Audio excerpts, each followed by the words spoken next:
Hello, Professor. This week I continue making progress on my Capstone project. Since last week, I finalized my measurement and graphing decisions based on your previous feedback, reviewed my literature to ensure that my selected intervention aligns with the evidence, and began developing the intervention procedures section. I also reviewed my learner profile and behavioral goals to make sure every component of my project is connected and consistent. One challenge I encountered was making sure that every intervention step is detailed enough for another professional to follow without additional explanation. I realized that writing an intervention plan requires much more precision than simply describing an intervention. My next step is to complete the intervention procedures in APA format, revise the document after my writing studio appointment, and continue preparing the remaining sections of the capstone. One of the most important concepts discussed in this week's recording was the importance of writing intervention procedures that are clear, detailed, and practical.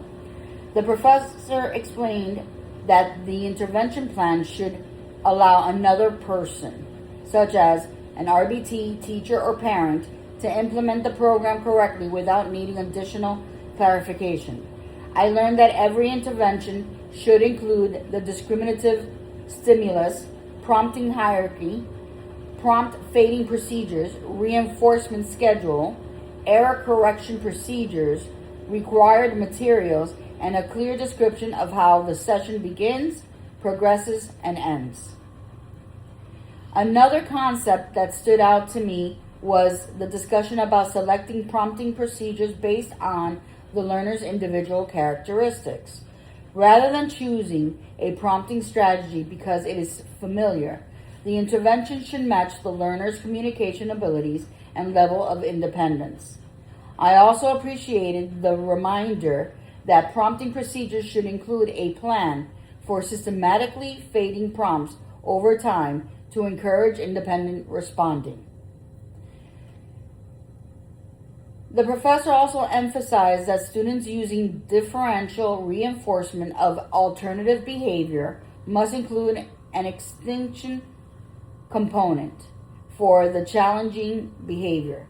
This was especially helpful because it reinforced the idea that an effective intervention does not only teach a replacement behavior, but also explains exactly how staff should respond when the problem behavior occurs.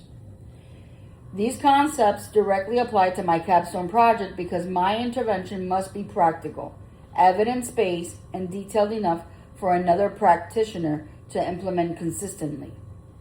By clearly defining prompting procedure, reinforcement, error correction, data collection, and mastery criteria, I can increase treatment integrity and improve the reliability of the intervention. This also connects directly to the ethical behavior analytic practice because practitioners have the responsibility to design interventions that are understandable, consistent, and based on evidence.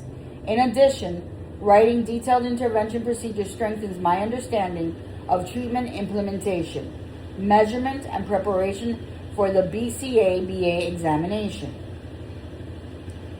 I have 3 questions for you for your feedback.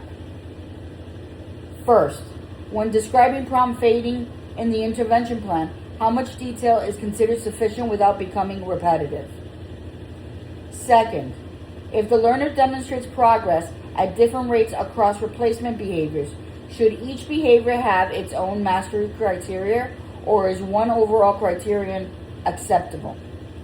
And finally, when describing the extension procedures, how much detail should be included if the behavior intervention plan already explains those procedures elsewhere? For my study preparation this week, I reviewed the Cooper textbook, my previous capstone sections, the class recording. I also continue reviewing the BCBA task list concepts related to prompting, reinforcement, differential reinforcement, extension, and intervention and implementation. I spent approximately 6 to 7 hours studying throughout the week. The area where I would appreciate additional guidance is making sure that my intervention procedures include enough detail to to demonstrate procedural clarity while still remaining concise and organized. Thank you, Professor. I appreciate your feedback and I look forward to continuing to improve my capstone project.